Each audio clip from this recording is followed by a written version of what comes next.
Job లోనే ఉండిపోవాలా లేకపోతే business start చేయాలా? ఇది నెవర్ ఎండింగ్ డిబేట్. జాబ్ లో ఉన్నాను, ఒక 30-40 ఇయర్స్ తర్వాత నా నెక్స్ట్ జనరేషన్ కి నా శాలరీ ట్రాన్స్ఫర్ అవుతుందా? నో, వాళ్ళకి ఏమీ దొరకదు. నేను జాబ్ వదిలినట్లయితే అక్కడితో ఆ శాలరీ అనేది స్టాప్ అవుతుంది. బిజినెస్ అలా కాదు, ఎంత చిన్నదైనా ఎంత పెద్దదైనా ఎక్కడి నుంచి నేనైతే వదులుతానో అక్కడి నుంచి నా నెక్స్ట్ జనరేషన్ టేక్ ఓవర్ చేయొచ్చు. ఇలాంటి ఒక అవకాశం బిజినెస్ స్టార్ట్ చేసినట్లయితే ఉంటుంది. బట్ వేరే వెర్షన్ కూడా ఉంది. జాబ్ లో ఉన్నారనుకోండి, కంపెనీ సేల్స్ డ్రాప్ అయిపోతే మీ శాలరీని తగ్గించరు కదా, సో రెగ్యులర్ ఇన్కమ్ ఫిక్స్డ్ గా వస్తుంది. అది జాబ్ ఇచ్చే కంఫర్ట్ అంటారు. బట్ టీసీఎస్ నుంచి 12,000 మెంబర్స్ ని తీసేశారు కదా, అప్పుడు ఏం చేయాలి? ఇలాంటి సిచ్యువేషన్ లోనే మనం ఎదుర్కొనే క్వశ్చన్ ఏంటో తెలుసా? బిజినెస్ ఎలా స్టార్ట్ చేయాలి? దానికి ఏదైనా క్వాలిఫికేషన్ ఉందా? లేదే.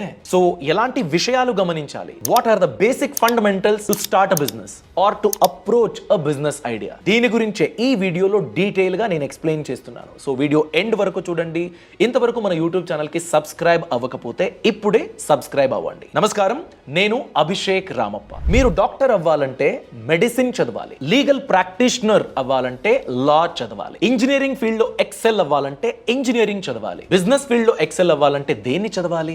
ఎలా చదివితే నీ బిజినెస్ పక్కా సక్సెస్ఫుల్ అవుతుంది? ఇలాంటిది ఏదైనా సెట్ రూల్స్ ఉన్నాయా? లేదు. బట్ బిజినెస్ ఫీల్డ్ అని చూసుకున్నట్లయితే మీరు ఒక ఐడియాని ఎంచుకుంటారు. ఆ ఐడియా ఎలా ఇంప్లిమెంట్ చేయాలి? నా ఇన్వెస్ట్మెంట్ మీద రిటర్న్స్ వస్తాయా లేదా? దీన్ని వాలిడేటింగ్ బిజినెస్ ఐడియా అంటారు. దీని గురించి ఒక 3-4 క్వశ్చన్స్ ఉన్నాయండి. ఆ క్వశ్చన్స్ మీకు తెలిసినట్లయితే చాలా ఈజీ. మార్కెట్ లో డిమాండ్ ఉందా?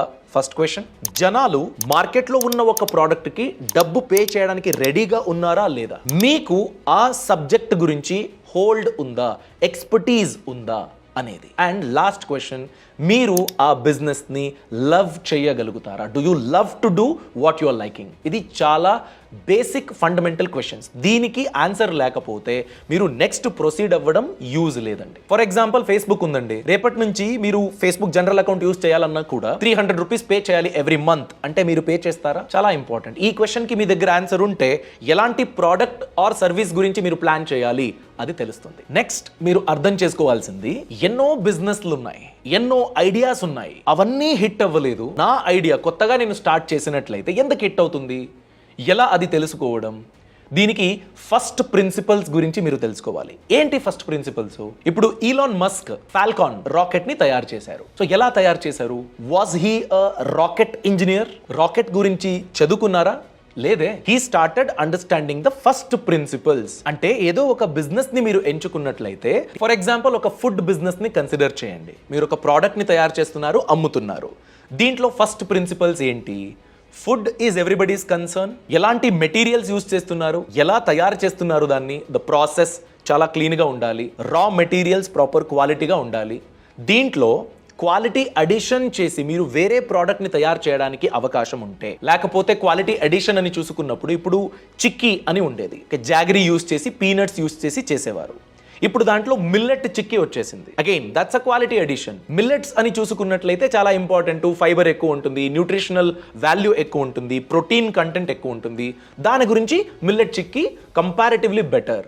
సో అదొక వాల్యూ అడిషన్. ఫస్ట్ ప్రిన్సిపల్స్ లో కొన్ని ట్వీక్ చేసినట్లయితే ఇలా ఒక different and more valuable product అనేది దొరికింది. ఇలాంటి ఫస్ట్ ప్రిన్సిపల్సే ఇలాన్ మస్క్ సక్సెస్ కి కారణం. ఫుల్లీ రీయూజబుల్ రాకెట్స్ ని తయారు చేశారు. అలానే మోస్ట్ పవర్ఫుల్ లాంచ్ వెహికల్ ని బిల్డ్ చేశారు, స్టార్షిప్ ఆ వెహికల్ పేరు. అంటే ఒక 100 మెట్రిక్ టన్స్ వరకు ఎర్త్ ఆర్బిట్ కి తీసుకు వెళ్ళడానికి అది కేపబుల్ గా ఉంది. ఈ కెపాసిటీని మ్యాచ్ చేసే ఇంకో పవర్ఫుల్ లాంచ్ వెహికల్ అనేది లేదు. ఈ కెపాసిటీ ఇండస్ట్రీ బెస్ట్ అనిపించుకుంటుంది. All because of first principles అండి. సో మీరు చేస్తున్న బిజినెస్ ఐడియాలో ఫస్ట్ ప్రిన్సిపల్స్ ఏంటి, ఎలా ట్వీక్ చేయొచ్చు, జనాలు దానికి పే చేస్తారా, దీన్ని అర్థం చేసుకోండి. ఈ స్టేజ్ ని మీరు కరెక్ట్ గా క్లియర్ చేశారంటే నెక్స్ట్ వచ్చేది ఎలా డిసిషన్స్ తీసుకుంటారు, ఎలాంటి స్ట్రాటజిక్ మూవ్స్ మీరు తీసుకోగలుగుతారు. చాలా ఇంపార్టెంట్. ఇవి క్వాలిటీస్ కూడా అనొచ్చు. ఫస్ట్ వన్, ఎనీ బిజినెస్ కి ఒక క్యాల్కులేటెడ్ రిస్క్ ని తీసుకునే కెపాసిటీ ఉండాలి. రియల్ లైఫ్ ఎగ్జాంపుల్స్ తో మీకు చెప్తాను. 5 క్వాలిటీస్ డిస్కస్ చేయబోతున్నాను. ఎవ్రీ క్వాలిటీకి రియల్ లైఫ్ ఎగ్జాంపుల్ ని నేను ఇస్తాను. For the first one, calculated risk అండి. దీంట్లో Swiggy food delivery company start చేసినప్పుడు ఫుడ్ డెలివరీ కంపెనీ కాదు, అదొక కొరియర్ సర్వీస్ బిజినెస్ లా మొదలు పెట్టారు. దాని తర్వాత వాళ్ళు ఫుడ్ డెలివరీ ఆపర్చునిటీ అని చూశారు. ఈ బిజినెస్ ఐడియాని మనం చేసినట్లయితే మంచి ప్రాఫిట్ దొరుకుతుంది. ఉంది, మంచి అవకాశం అని దాన్ని పైవట్ చేశారు. కొరియర్ బిజినెస్ నుంచి ఫుడ్ డెలివరీ బిజినెస్ తరపున వాళ్ళు ఫోకస్ పెట్టారు. ఇలాంటి ఒక క్యాల్కులేటెడ్ రిస్క్ ని తీసుకునే కెపాసిటీ మీకు ఉండాలి. ఎందుకంటే ఫుడ్ డెలివరీ స్పేస్ ఇంత పెద్దదిగా పెరగొచ్చా అనే ఐడియా ఎవరికి లేదు. దాన్ని ట్రై చేయాలంటే అబ్బబ్బో రిస్క్ వద్దనుకునేవాళ్ళు. బట్ స్విగ్గీ ట్రై చేసింది, ఇప్పుడు 1 lakh crore worth market capitalisation ఉన్న ఒక లిస్టెడ్ కంపెనీగా ఉంది. సెకండ్ పాయింట్ ఫోకస్ అండి. అంటే మీ కోర్ బిజినెస్ గోల్ ఏంటి, దాని గురించి క్లారిటీ ఉండాలి, దానిపైనే ప్రయారిటైజ్ చేయాలి. మీ ఎనర్జీ, మీ టీమ్ ఇవన్నీ అలైన్డ్గా ఉండాలి. ఫోకస్ కాన్సెప్ట్కి రియల్ లైఫ్ ఎగ్జాంపుల్ అంటే ఫ్లిప్కార్ట్. వాళ్ళు కస్టమర్ ఎక్స్పీరియన్స్, అలానే building trust for online shopping, దీని గురించి ఫోకస్ పెట్టింది. ఇప్పుడు ఫ్లిప్కార్ట్ కానీ అమెజాన్ కానీ ఎలా ఫంక్షన్ చేస్తారు? కంపెనీ ఉంటుంది, ఆర్డర్స్ వస్తాయి, ఎవరో మ్యానుఫ్యాక్చరర్ ఉన్నారు, ఎవరో ఆర్డర్ పెట్టారు, వీళ్ళు మిడిల్ మెన్గా ఉండి అక్కడి నుంచి షిప్మెంట్ తీసుకుని ఎవరైతే ఆర్డర్ చేశారో వాళ్ళకి ఇస్తారు కదా.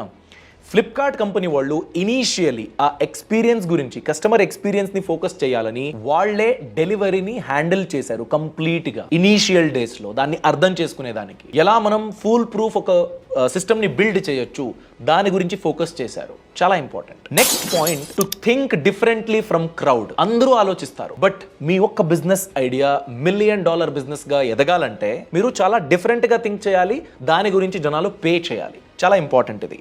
సో దీనికి ఎగ్జాంపుల్ అని చూసుకున్నట్లయితే షుగర్ కాస్మెటిక్స్ అండి. ఫౌండర్ వినీతా సింగ్. అంటే కాస్మెటిక్స్ అని ఒక స్పేస్ ని మీరు చూసుకున్నట్లయితే ఫారిన్ బ్రాండ్స్ ఎక్కువగా డామినేట్ చేస్తున్నాయి ఇండియన్ మార్కెట్ అని చూసుకున్నట్లయితే. షుగర్ కాస్మెటిక్స్ వాళ్ళు ఏం చేశారు? మంచి ప్రోడక్ట్ అయితే వాళ్ళు క్రియేట్ చేసేసారు. ఎలా సెల్ చేసేది? ఆల్రెడీ ఫారిన్ బ్రాండ్స్ ఉన్నాయి, మార్కెట్ షేర్ ని తీసుకున్నాయి. సో మనం ఎలా ఎంటర్ అవ్వాలి? వాళ్ళు చూస్ చేసుకున్నది డిజిటల్ ఫస్ట్ అనే ఒక స్ట్రాటజీ. అంటే ఆన్లైన్లో ఎక్కువగా షుగర్ కాస్మెటిక్స్ దొరికేటట్టు చూసుకున్నారు. Their primary space was online market అండి షుగర్ కాస్మెటిక్స్. అలానే ఇప్పుడు నేను ఒక కాస్మెటిక్స్ కి ఇన్వెస్ట్ చేయాలనుకోండి, కాస్ట్లీ ఉంటుంది. ఏదో ఒక ప్రోడక్ట్ తీసుకున్నా, అది సరిలేకపోతే, నా రిక్వైర్మెంట్ కి మ్యాచ్ అవ్వకపోతే అప్పుడు ఏం చేయాలి? సో ఈ ఫియర్ లో ఎంతో మంది కొనుక్కోరు. ప్రోడక్ట్ గురించి డిస్క్రిప్షన్ అయితే బాగుంది, రివ్యూస్ కూడా బాగున్నాయి, ఎలా తీసుకోవడం అనే ఒక టెన్షన్ ఉంటుంది. ఆ ప్రాబ్లం కి వాళ్ళు సొల్యూషన్ కనిపెట్టారు. ఏంటంటే మినీ ప్రోడక్ట్ అని ఒక శాంపుల్ ఇచ్చారు. అంటే నేను ఒక 1000 రూపీస్ ప్రోడక్ట్ కొనుక్కునే ముందు మేబీ ఒక 100 రూపీస్ 50 రూపీస్ పెట్టి ఒక మినీ ప్రోడక్ట్ ని కొనుక్కోవచ్చు. శాంపుల్ అది. ఆ శాంపుల్ నాకు సూట్ అయిందంటే మెయిన్ ప్రోడక్ట్ ని నేను ఆర్డర్ చేస్తాను. ఇలా షుగర్ కాస్మెటిక్స్ సేల్స్ ని పెంచుకుంది, ప్రాబ్లమ్స్ ని సాల్వ్ చేసింది. అంతేకాకుండా ఇన్ఫ్లుయెన్సర్ మార్కెటింగ్ మీద ఎక్కువ ఇన్వెస్ట్మెంట్ పెట్టారు. డిజిటల్ ఫస్ట్ అని చెప్పాను కదా, ఇది కూడా డిజిటల్ ఫస్ట్ లోనే వస్తుంది. ఎవరో ఒక ఇన్ఫ్లుయెన్సర్ ఉన్నారు, వాళ్ళు కాస్మెటిక్స్ ని వాడారు, నాకైతే ఇలాంటి ఒక ఫీలింగ్ వచ్చింది, మంచిగా ఉంది ప్రోడక్ట్, మీరు కావాలంటే యూజ్ చేయొచ్చు. ఇలా ఒక టెస్టిమోనియల్ లా కనపడే ఇన్ఫ్లుయెన్సర్ మార్కెటింగ్ వాళ్ళ సేల్స్ కి చాలా పెద్ద కాంట్రిబ్యూషన్ ని ఇచ్చింది. సో ఇది sugar cosmetics story. Next quality, reading the market. Trend ఎలా ఉంది, జనాలు ఎలా బిహేవ్ చేస్తున్నారు, దీని గురించి మీరు అర్థం చేసుకోవాలి. అగైన్ ఇక్కడ మనం ఈ ఫ్లిప్కార్ట్ కేస్ స్టడీని తీసుకురావచ్చు. ఏంటంటే ఇండియన్ మైండ్ సెట్ ఎలా ఉండేది? ప్రోడక్ట్ అయితే ఉంది, ఫ్లిప్కార్ట్ ఒక కంపెనీలో ఉంది, వెబ్సైట్ ఉంది, నాకు ప్రోడక్ట్ కనపడుతుంది వెబ్సైట్ లో, నేను ఆన్లైన్ పే చేయడానికి 10 సార్లు ఆలోచిస్తా. పే చేశాను, ప్రోడక్ట్ రాకపోతే, ఫేక్ లింక్ అయితే, ఇది ఫ్లిప్కార్ట్ వెబ్సైటే కాకపోతే ఏం చేయాలి, ఎవరిని అడగాలి, ఇలాంటి ఒక భయం ఉండేది, ఒక హిండ్రెన్స్ ఉండేది. దాని గురించే ఫ్లిప్కార్ట్ ఏం చేశారంటే క్యాష్ ఆన్ డెలివరీ అనే ఒక సిస్టమ్ ని తెచ్చారు. మీరు గుర్తు పెట్టుకోవాలి, ఫ్లిప్కార్ట్ ఆల్రెడీ ఎస్టాబ్లిష్డ్ అమెజాన్ తో పోటీ చేస్తూ ఇలాంటి డిసిషన్స్ తీసుకుంది. చాలా ఇంపార్టెంట్. ఇండియన్ ట్రెండ్ ని వాళ్ళు గమనించారు. ఆన్లైన్ పే చేయడానికి ఒక భయం ఉంది. సో అప్పుడు వాళ్ళు క్యాష్ ఆన్ డెలివరీ అనే ఆప్షన్ ని ఇచ్చినప్పుడు వాళ్ళకి సేల్స్ అయితే చాలా బాగా అయింది. ఫ్లిప్కార్ట్ కేస్ స్టడీ అని చూసుకున్నట్లయితే. Next one, thought clarity. మీరు ఏదైతే బెస్ట్ నా బిజినెస్ కి అని థింక్ చేస్తున్నారో దాని గురించి ఒక క్లారిటీ ఉండాలి. మీరొక్కరికి క్లారిటీ ఉంటే చాలా? నో, మీ టీం కూడా అలైన్డ్ గా ఉండాలి. ఇన్వెస్టర్స్, స్టేక్ హోల్డర్స్, ఎవరైతే ఆ రెస్పాన్సిబిలిటీని గ్రౌండ్ లెవెల్లోకి వెళ్ళి ఇంప్లిమెంట్ చేస్తున్నారో వాళ్ళకి తెలిసి ఉండాలి. చాలా చాలా ఇంపార్టెంట్ ఇది. ఇప్పుడు ఫర్ ఎగ్జాంపుల్ జిరోదా అనుకోండి. జిరోదా పేరే చెప్పేటట్టు జీరో రోధా, అంటే ఇన్వెస్ట్మెంట్ చేసేదానికి కొన్ని ప్రాబ్లమ్స్ ఉండేవి. అలాంటి ప్రాబ్లమ్స్ రీటైల్ ఇన్వెస్టర్లకు ఉండకూడదు. ఏ విధమైన ప్రాబ్లం లేకుండా అందరూ ఇన్వెస్ట్మెంట్ చేయడానికి కావాల్సిన ఒక డెమోక్రటైజ్డ్ సిస్టమ్ రావాలి అని ప్లాన్ చేసుకున్నారు. సో వాళ్ళు ఇన్వెస్ట్మెంట్ ని సింపుల్ చేశారు, జీరో రోధా. అలానే ఫ్లిప్కార్ట్ మీరు చూసుకున్నా కూడా ఫ్లిప్కార్ట్ గోల్ ఏంటి? To be the Amazon of India. దాన్నే టీమ్ కి, స్టేక్ హోల్డర్స్ కి, ఎవరైతే రెస్పాన్సిబిలిటీస్ ని హ్యాండిల్ చేస్తున్నారో వాళ్ళకి ఫ్లిప్కార్ట్ టీమ్ కమ్యూనికేట్ చేసింది. అది కూడా వాళ్ళ బిజినెస్ షేప్ అయ్యేదానికి చాలా హెల్ప్ఫుల్ అయ్యింది. సో ఇప్పుడు నేనేం చేస్తున్నానో as a team member, not as a owner, as a team member నా రెస్పాన్సిబిలిటీ ఏంటి, నేను ఎలాంటి పని చేస్తే, ఎలా డెలివర్ చేస్తే నా కంపెనీకి ప్రాఫిటబుల్ అవుతుంది, ఇలాంటి ఒక క్లారిటీ లేకపోతే ఏ బిజినెస్ అయినా బిల్డ్ చేయడానికి అవకాశం ఉండదండి. సో ఇవన్నీ మీ బిజినెస్ ఐడియా గురించి, ఆల్రెడీ ఎగ్జిస్టింగ్ బిజినెస్ గురించి మీరు ప్లాన్ చేసుకుంటారు. ఏదైనా ప్రాబ్లం ఉంటే ఫస్ట్ ప్రిన్సిపల్స్కి వెళ్ళి దాన్ని ట్వీక్ చేసి దాన్ని ట్రాక్కి మళ్ళీ తీసుకువస్తారు అని నేనైతే ఆశిస్తూ ఉన్నాను. మీకు ఏదైనా క్వశ్చన్స్ ఉన్నా కూడా కమెంట్ సెక్షన్లో తెలియచేయండి, దాని గురించి కూడా వీడియో చేస్తాం. Thank you very much for watching. Boss Wala. Be the boss.